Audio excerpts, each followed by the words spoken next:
রোজা 25টা চলে গেছে, কেউর কোনো খেয়াল নাই।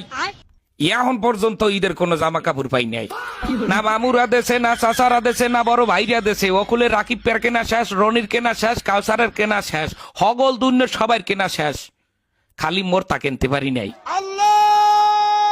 সারা বছর আমি গতবারের দুগ্গা জামাই দিয়ে কাটাই দিস। দুগ্গা জামা, দুগ্গা জামাই দিয়া একটা বছর আপনারা কেউ কাটাইতে পারতেন না? আমারে কয়েন আপনারা কেউ পারতেন? এখন আমার গায়ে যে জামাগুয়া এইটার ক্যাতকুলি সিরা, এবং এমন কায়দায় সেরছে যে মানের সামনে বই আমার হাত জাগাইয়া যে আমার মাথা চুলকামু হ্যার উপায় নেই, হেলে ক্যাতকুলিসি নেইবে।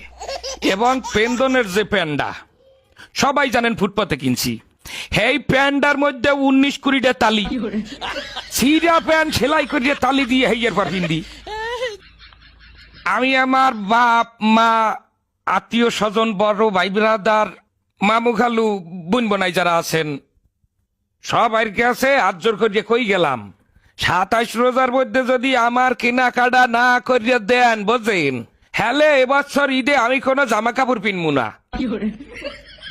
হাফ পিনতে খালি গায়ে নামাজে খারাইলে কলো মানে জিগাইবে একবার কেয়ার বাইর কেয়ার নাতি কেয়ার পোয়া, হেখালে কি আমার আল্লাহর ইজ্জত যাইবে? গেলে কলো সবাই ইজ্জত যাইবে। আমি ভালো করে বলি, আবারও শোনেন। স্বাস্থ্য মামা তো দুলা ভাইরা, চাকরিজীবী বড় ভাইরা, মামু খালু চাচা ফুফারা একটা একটা পাঞ্জামি দিলেও আমার কলো 15-16টা পাঞ্জামি হয়ে যায়। আপনারা জানেন কিনা জানি না, আমার বাপেরা তাহলে 3টা গরু আছে।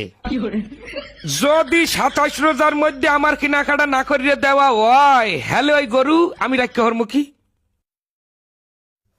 ওই গরু আমি আডে উড়াইয়া বেচছে পেটটা ভরিয়ে খামু।